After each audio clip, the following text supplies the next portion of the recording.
welcome to the Utopia of Nerd News. I'm Sarah. And I'm Adam. And welcome to our news. That's amazing, and we have lots of information to tell you, like, all the time. Like, oh my gosh, I totally did that. Yes, anyways, before I go all Valley Girl on you guys, let's get started in our gaming news. Alright, so the first thing we're going to talk about is something that I think is pretty cool, at least. They have finally come out with the release dates for Dark Souls 2. In North America, it will be released on March 11th of 2014. And in Europe, it'll just be 3 days later on the 14th. So that's something to keep an eye on if you are a glutton for punishment when you game. Yeah. The next game we're going to go into is a game I don't know if you've heard of. It's been kind of... it's a game being built. It was on Kickstarter that a lot of people are excited for. It's called Mighty Number 9. Haven't heard of it. And it is being created by the original Mega Man creator. Oh. And it is kind of the next kind of thing. It's not Mega Man, but it's a game built like the old Mega Man games were. And a lot of people have been very, very excited for this. Like I said, it's been on Kickstarter. And here really recently, it hit its goal of $2.2 million. Wow. Which will officially make it have a release date for the Xbox 360, PlayStation 3, and Wii U. Cool. On top of the PC release they were originally going for, which was $900,000. And it has 2 more weeks to go. And if it can reach $3.3 million, it will also have release dates for the PlayStation 4 and the Xbox One. So, very cool news there, because I love the old X-Men games, especially the X franchise, but yeah. So, if you didn't know, the TGS, the Tokyo Game Show, is going on over in, well, Tokyo. I didn't know that. Well, that is going on right now. That's going on. Right and now. Tecmo Koei, people known for, like, Samurai Warriors and Dynasty Warriors and people like that, announced 3 games that are already out in Japan to get Western releases. Ooh, what are those 3 games? The first one, and probably the only one from a franchise that I know of, is the Atelier games. Oh! And it is Atelier Escha and Laggy? Oh. Alchemists of Dusk. I know nothing really about it. I know this is the 15th game in the franchise. So that's a cool thing for that. That is. And that will be released for the PlayStation 3 early next year. All of these will be released next year, by the way. The next one is The Age of Demons for the PlayStation Vita, which is... It had something to do with, like... I don't know a lot of details, again, but the summary that I read had, like, something to do with kind of Japanese mythology, and you build your party and you go and kill ancient Japanese demons kind of a thing. So I don't know. But it's a PlayStation Vita exclusive, so they've got to at least be excited for having a Vita exclusive, because they need them games on there. Yes, it's got, like, 2 games. The Vita? It's got a little more than 2, but good games, yes. There's like a couple on there. Persona 4 Golden! Woo! Unless you're like a PSN person and you get your games off there for your Vita. Those don't count. Those are like PlayStation 1 games, and we all know those are better than current games. They count. And the last one is, I've never even heard of this franchise. Okay. Deception 4. Blood Ties. And it will be coming out for PlayStation 3 and the PlayStation Vita. It sounds like a bloody game. Yeah, I know nothing about it. I don't know either. And I look up a lot of stupid games, so if I don't know what it is... I'm not going to know. It's probably the first one to come stateside or something. That might be the only reason I haven't heard of it. Because I wouldn't be too surprised if it was a Japanese-only franchise before this, but... Maybe it'll be good. Who knows? Who knows? Vita could use it. The next one we're going to talk about is something that I'm actually pretty excited. This one was also at the TGS.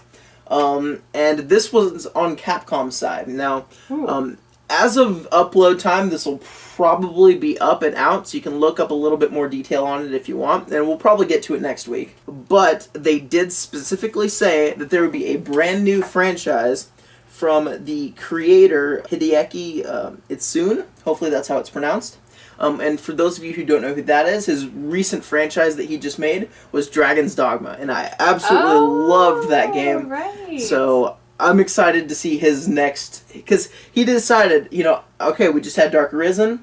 Instead of going with the Dragon's Dogma 2, he got a whole new idea for a new game. So I'm looking forward to at least seeing what it is. So is they're not going to be a Dragon's Dogma 2? Oh, I'm sure there will be. It made a lot of money for Capcom. I've never played that game, but I've watched him play it like a lot, and it looks so fun. I know I need to get that game. They just needed to tighten up the story, and the romance thing was maybe the worst romance thing I've seen in the game. So the romance system is absolutely horrendous in this game. It's probably the weakest part to it. It basically, the person who you don't choose, because you can't befriend people, you can only romance them, will glow pink when you talk to them. And you can make multiple people fall in love with you. And you don't get to choose, like, if you're a straight person, if you're a gay person. Everybody's bisexual. And it basically, you have no idea who they're going to choose, because you can't really see how much people are romanced with you.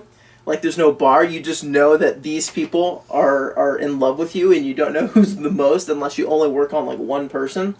Because you can give gifts. And then towards the end of the game, I won't say who for spoilers, but somebody will kidnap your loved one and threaten you and, like, give you, like, an ultimatum of, like, you know, letting them die. Or, like, you know, just... It's really awkward. Some games just shouldn't have romance.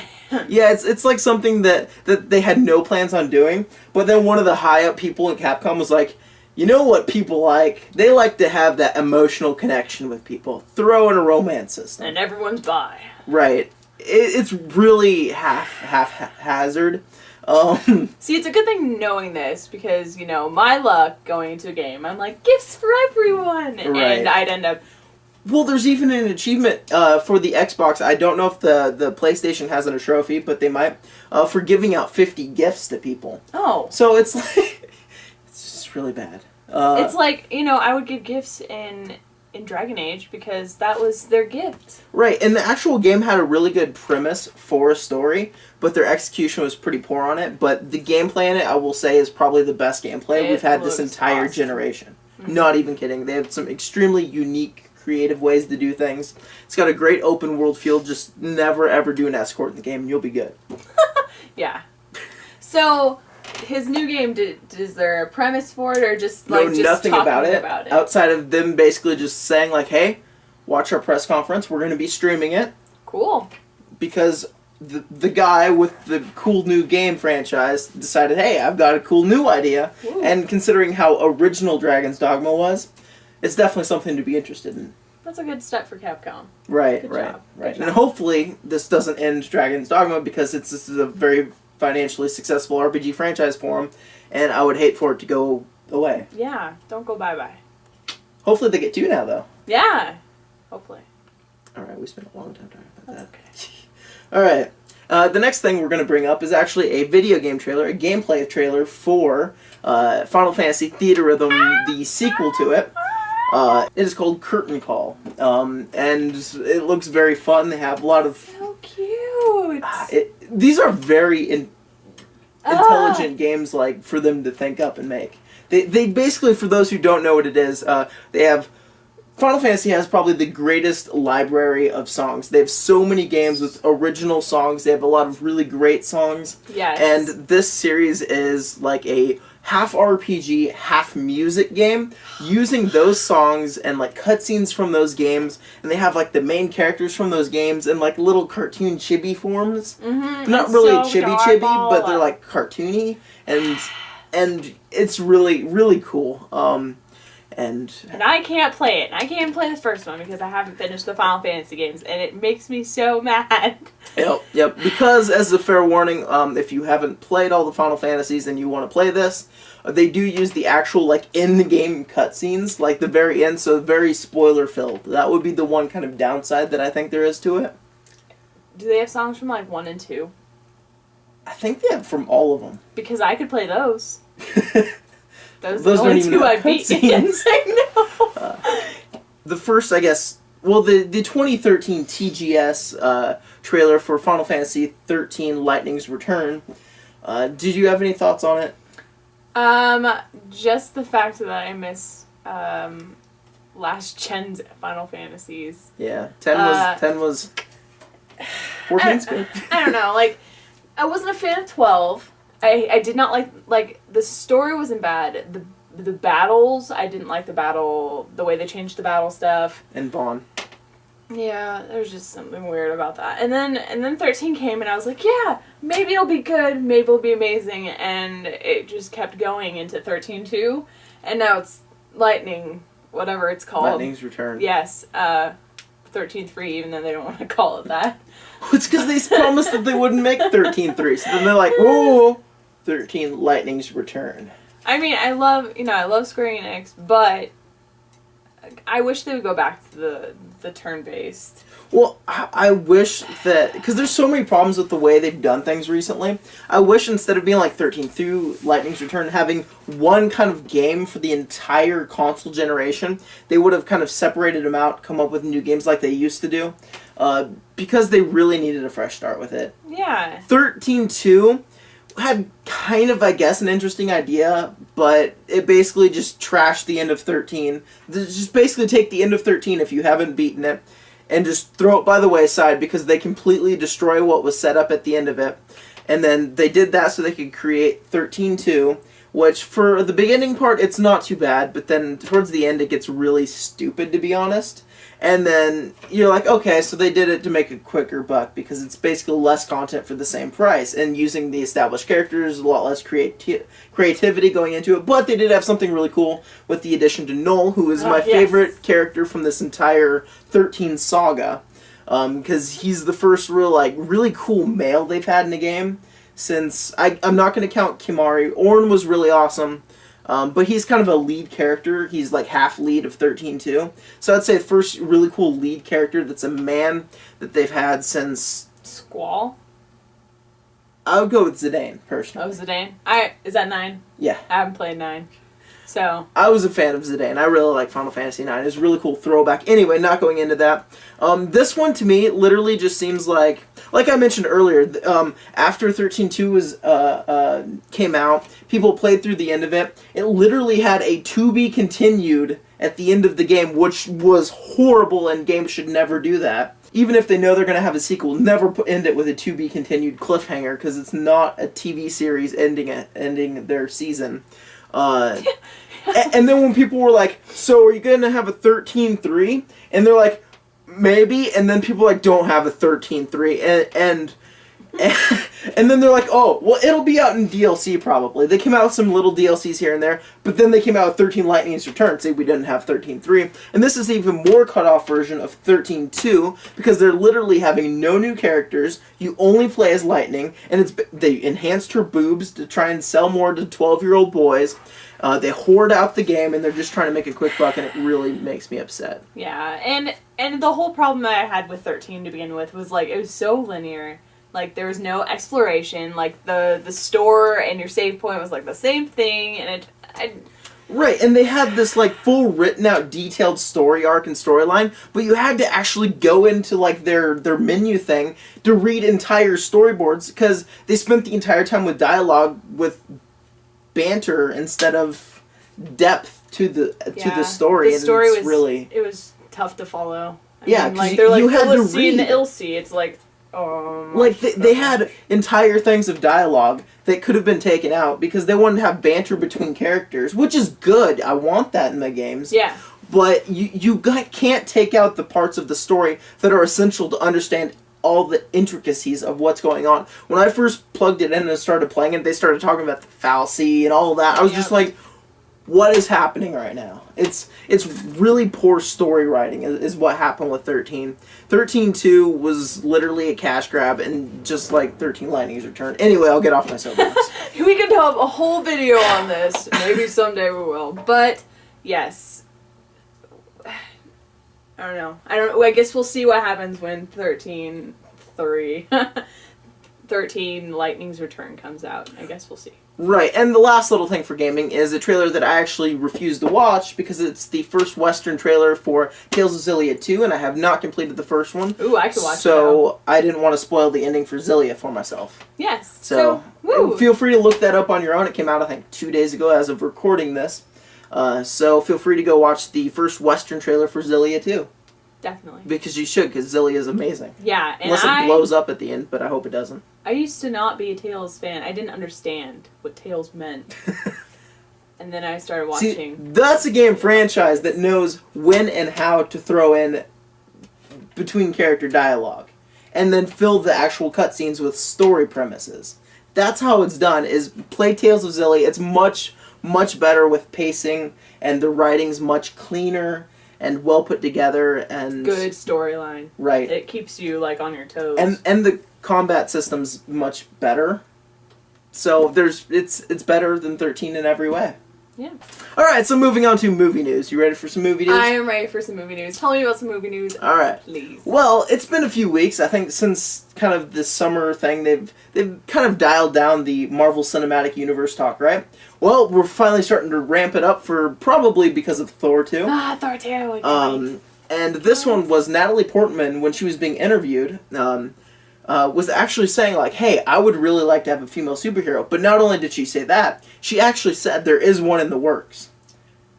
So this goes back to last week. We had this slight casting rumor, potentially, about Katie Sackhoff playing Miss Marvel / Captain Marvel, depending on your name for her. And that would be my pick. If they're going to go with a female superhero, I want her. I don't want a Scarlett Johansson standalone. No, if they're going to do that, Black Widow standalone. Yeah, I don't want that. You know, she's good. She's really good. But I think they've already established her as a side character. I would rather have Miss Marvel, yeah. Right. So, being that comes right behind the casting rumors, maybe it helps bolster that a little bit more. She also did say that she thinks that Marvel's done a fantastic job with their females, and they haven't been kind of pushed back. They just haven't had one in the main lead role. She's like, they've had a bunch of awesome female characters. She's like, I like mine. Sif is very good in the Thor. In the Thor. Scarlett Johansson's done a great job with Black Widow. Most people actually thought her performance was arguably one of the best, if not the best, out of Avengers. They've had a lot of strong females. They've had Peggy Carter from the first Captain America movie, who was a fantastic lead female. Yeah, they've really done a good job. I mean, like Natalie Portman was saying, that they didn't push back the women. Yeah. Right, and they've done a good job, but they haven't had the one in the main role, which I think is where they're coming at. So, yeah. Yeah. I don't know if Stan Lee is just like the Marvel Cinematic Universe's, like he's that old guy who like has to be part of stuff, but then just randomly says stuff, whether it's true or not. I don't even know if he knows the details that are out on the current movies, because he was being interviewed, and he said there will be movies for Black Panther, Doctor Strange, Ant-Man, Guardians of the Galaxies, and Inhumans, potentially on Inhumans. Now, some of those are like, Guardians of the Galaxy coming out 2014, Ant-Man's also confirmed, Doctor Strange hasn't been officially confirmed. But it's been in the talks. But all but. And then Black Panther's been the off and on one, which would be the biggest of those, I suppose. I don't know anything about Inhumans, to be honest with you. But I don't know if this is Stan Lee just saying stuff. He's getting a little old, you know. I don't know if he's part of these discussions and he's just dropping all sorts of bombs they don't want people to know yet. Like, I have no idea what's going on, but... He's slipping a little thing under the rock or something. I'd be fine with all those, though. Yeah. I mean, we know Guardians of the Galaxy, we know Ant-Man. I really would want Black Panther. That's the one I want the most. That and Miss Marvel would be my other one. Yes. Doctor Strange is something we are assuming is happening already, so... Basically, you can look at that and say it's Black Panther being confirmed by Stan Lee. Yes. But that's not a strong confirmation. Yes. He's like 70-something. Oh, Stan Lee. The next one, leaving the Marvel Cinematic Universe, unfortunately... is a Fast and the Furious bit of news. Lucas Black, I doubt you know who that is. And we'll go into that in a second, because that actually has something else. There's multiple sides of this bit of news. Okay. Was signed for Fast and the Furious 7, which is in production. Okay, don't tell me there's going to be Fast and Furious 8. Fast and the Furious 8. Please don't tell me there's going to be Fast and Furious 9. Fast and Furious 9. Please don't tell me there's going to be Fast and Furious 10. Not yet, but okay. I wouldn't hold it past them. Oh gosh, we just got 8 and 9. So they just, What? 9 is confirmed, what up? And the other bit of news is Lucas Black is actually the actor who's the main character of Fast and Furious 3 Tokyo Drift. So they're bringing Tokyo Drift back. And he's going to be in 7, 8, and 9. I would assume maybe just a cameo in 7 because they're already filming. And then he'll be a main character in 8 and 9. Gosh, what is this, people? Like, how many car movies? Like, how many different stories can you have with car movies? Let me put it this way. There are, I think, just as many, if not more, of the Fast and the Furious movies than there are the current Marvel Cinematic Universe movies out. Like, I'm not trying to hate on you guys if you love Fast and Furious, because I know there are people out there that do, and they're like, yes, number 7's coming out. But, is the story different? Like, how many times, I guess, they could have one for every different country they go to. Yes, I know, money. But I guess they could have, you know what, maybe in 50 years we'll have, like, Fast and the Furious 100. I remember being younger and people would make jokes about, oh, Rocky 400 or something. I can literally see them just pushing it on. We're like, we've got new actors who are younger, bring them in, move the old ones out, just keep cranking them out. And then you know what they do. When they're finally done, they're like, let's do a revamp of Fast and Furious 1 and then 2. Yep, like 2 years later, so it's like no time off. So I guess if you're a Fast and Furious person, you get 8 and 9. With Lucas Black. And maybe 10 in the future. And I'm look sure forward to number 100. And Paul Walker. And probably The Rock. That's a stellar cast. Maybe they'll start doing the Expendables too, and they're like, hey, let's go put Sylvester Stallone in there. No, they're getting too old. They could be the grandpas walking across the road and they hit him with the cars or something. I don't know. So, we're going to talk about some trailers now. Alright, let's talk about some trailers. Alright, so the first one we're going to talk about is Great Expectations. Now, what were your thought of Great Expectations? Great Expectations. If you're not familiar with that, that is a book by Charles Dickens, and it is a very well-known book. I personally have not read the book. I've heard it's a good book, though, and I probably should get on that, reading that. But, it looks good. I mean, I don't know the premise for Great Expectations. There was, you know, and the only actress I think I noticed was Helena. Helena Bonham Carter. Yeah, that's the one. I think her casting for that, I've read the book, I think her casting for that is absolutely perfect. It's really great. I'm also excited to see Halliday Granger in this. She was one of the main characters in The Borgias.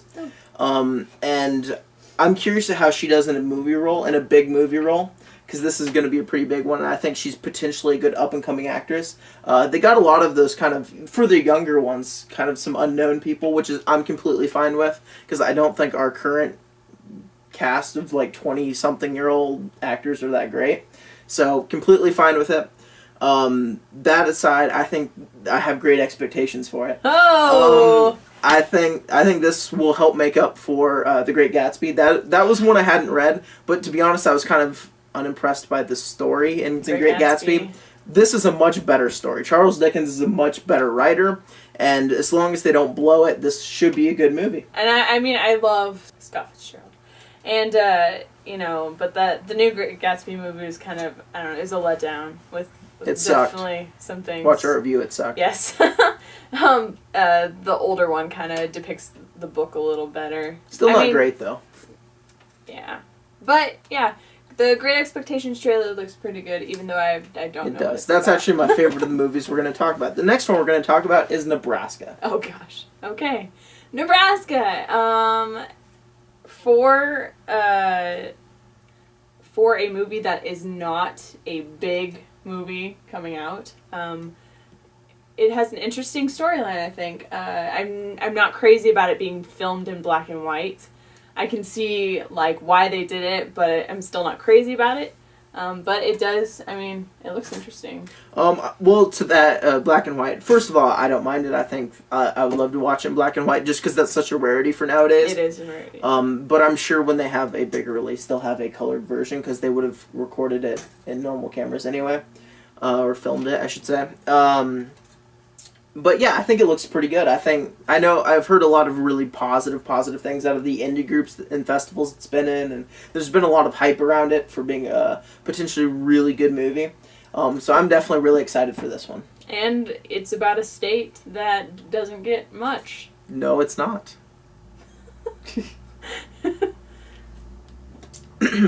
And the last one we're going to talk about is Grace of Monaco. Now, what were your thoughts on that one? Nicole Kidman, man, she's getting some good roles, I think.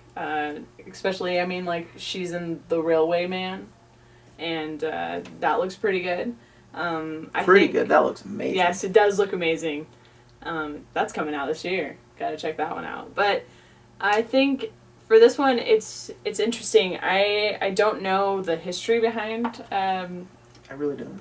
Princess Grace of Monaco. Mm-hmm. I don't know the history around it, but it looks interesting. I mean, I guess it didn't really tell a whole lot of the story. It was kind of like a teaser trailer. Yeah. So That's what I was going to say, too. It's hard to be excited for or not excited at the same time.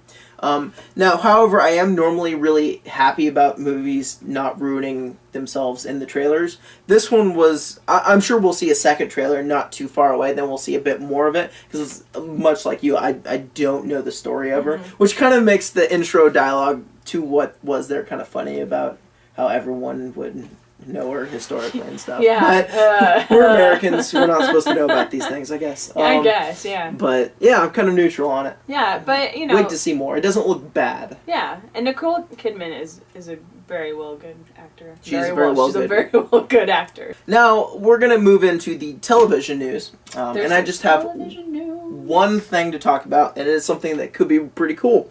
And if you remember, back when they were talking about coming out with S.H.I.E.L.D., they said they would want to have spin-offs, potentially, if it was a successful show. Well, at the time of recording this, S.H.I.E.L.D. has not aired yet. It will air later this month for its first episode. The 26th, I think? I think so. I think so. So, keep an eye out for that. Anyway, some pretty interesting news has actually come out.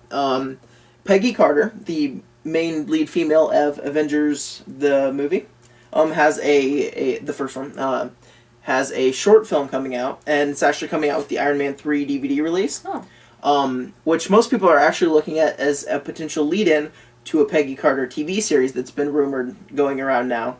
And ABC is actually working on putting this together for a second Marvel TV show. Wow. Based on Peggy Carter being the main character. They said if they do this, they will only do it if they can get Haley Atwell back, the actress for Peggy Carter. And they are currently looking for a writer for it. That's cool. So if this ends up coming to fruition, there will be a second one out on ABC. So ABC's trying to up their game. Yes, they are. They're like, we've got Marvel. Basically, yeah. Yeah. All right, so that's it for my news. I will move it on to gaming/books and whatever else Sarah might conjure up.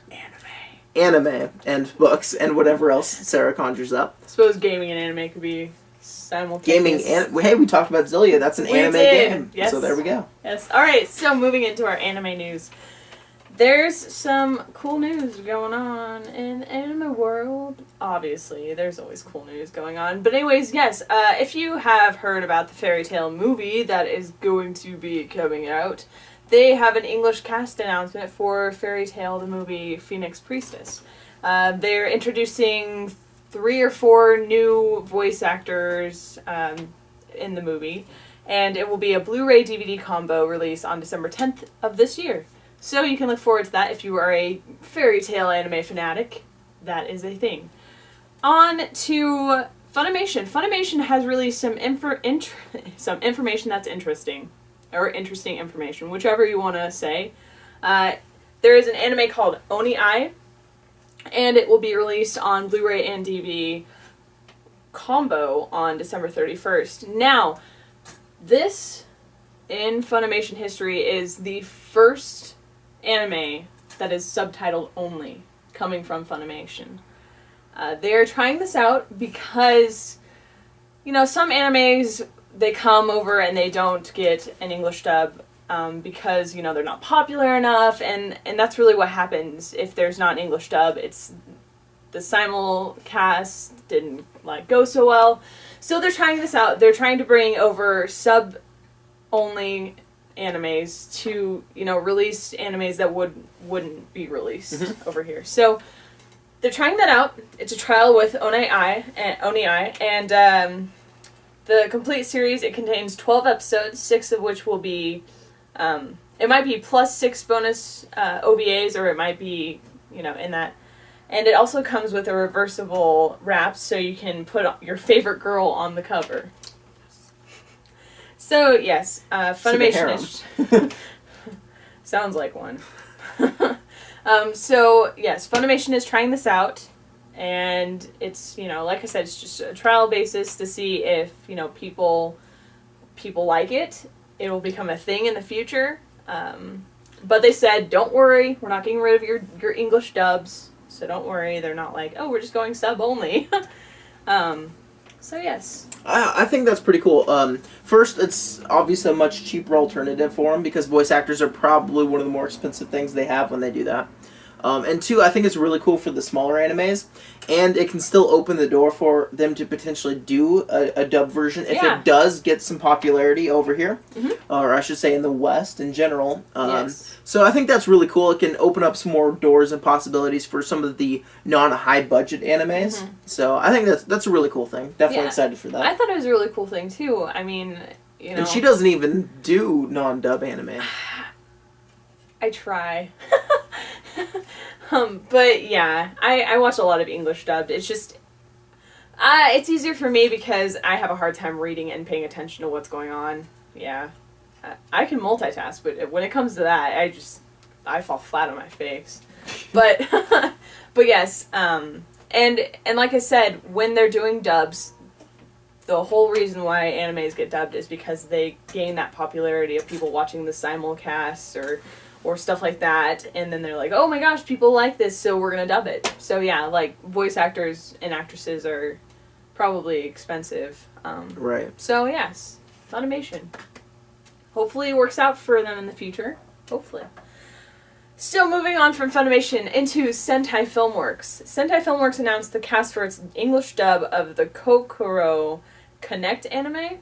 It is a teen comedy adaptation from Atsu Anda's light novels about the strange phenomena at the Yamahoshi Academy's Student Cultural Society, starting with the 5 male and female club members who end up switching bodies with each other. So that's interesting. I've actually never heard of this anime, so that's cool that they're getting an English dub. Parent Trap for anime. It will be released on Blu-ray and DVD October 22nd, and actually Crunchyroll, they like to do a lot of streaming stuff before things come out. They streamed the series into several countries as it aired in Japan last year. So, I think a couple weeks ago we actually talked about the Pokemon anime that is going to come out in Japan. Yes. That is about the red and green characters. Now, if you're not familiar with that, red and green were the names of the characters in the Pokemon Red and Green, which it would be blue in North America. So. See, and you questioned this being gaming news. Yes, there is actually some. So, the Pokemon Company Japan began streaming 6 TV commercials for the Pocket Monsters The Origins, which is Pokemon. And they started on Friday. Now, the commercials come in 30 seconds with Red, Green, Professor Okita, which would be Professor Oak, Takeshi, which would be Brock, and Sakaki, which would be Giovanni. And those are the 30 seconds, they're all like 6 versions of them. And then each ad explains that the special was made for people who played Red and Green. So that's really cool that they're dedicating it to the fans who played the Pokemon Red and Green. That's really awesome. For you who live in Japan, it will be airing at 7 p.m. JST, which I'm going Japanese Standard Time. Say yes, Japanese Standard Time on October 2nd. So coming up very soon, they will be starting the Pokemon Monsters The Origin. And I'm sure because of the popularity of Pokemon that the English fan-made versions will be coming out shortly after. That'd be really cool. I mean, be subtitled. I love Pokemon. Like, I love the one with Ash and Brock and stuff. But it'd be very interesting to see it from like the other perspective if you played like Red and Blue, because that's. I wonder if they would like. I think we talked about this actually in the other episode. If he came over, if they would call him Blue instead of Green. Right. Yeah. So, you never know. So that is it for anime news. And on to book news. There are a couple things. There is a book called On the Steel Breeze. It's Poseidon's Children by Alistair Reynolds. And it is coming out Thursday, the 26th, instead of Tuesday. So that's different. Is it about Pegasus? You said it's about Poseidon's Children. I don't know if the Poseidon's Children is like the book series it might be in. But the only description it had was, it is thousands of years in the future, and mankind is making its way into the universe on massive generation ships. And that's all I know about it. That's all there is about it. I know. It's going to be a hardcover. It might be in a soft cover. I'm not quite sure. But that is coming out. So, you know, it's the new novel from the Alistair Reynolds, and it's one for the fans of Peter F. Hamilton and Ian M. Banks. So if you know those authors and you're like, oh man, this is a book I need, it's coming out Thursday, 26th, like I said. And for you Star Wars fans, there is another Star Wars book coming out, always and forever Number coming out. 500. This one is Star Wars Empire and Rebellion Razor's Edge by Martha Wells, and it is about Leia's perspective, pretty much. So it's pretty much like a book for, I feel like, women or girls. Leia's perspective of what? Like the movies? It's like it's like the rebels and they capture her, but they don't know she's who she is, I guess. So I'm guessing she might be the Jedi, and they don't know that she is. So there's a description if you want to check it out. But it's about Leia and her stuff. So. All right. And it also has, you know, Luke and Han Solo in there. All right, so I'd assume it's then probably after the stuff then, like the movies. Oh, like yeah. I would imagine it. Yeah. Okay. Yeah. So that's a thing. If you are into Star Wars and you love Leia, or you just love Star Wars and love reading about it, that's a thing for you. And that comes out Tuesday on the 24th. So that is all that I have for my anime and book news. So that's it for our show. Thank you for watching. Over the course of the week, I will have my reviews for the final season of Dexter. He is so sad. I am very sad. It's one of my favorite shows ever. All his shows are ending. I know, this is my third one All this they're year. ending. And as well as the end of the second season of The Newsroom. So go ahead and check those out over the course of the week. Yes. And we will see you guys next time. But before we see you guys next time, don't forget to click that mystery box, because that mystery box has an amazing video in there. It does. It does. Check it out. Yeah. We'll see you guys next time. Bye. See ya.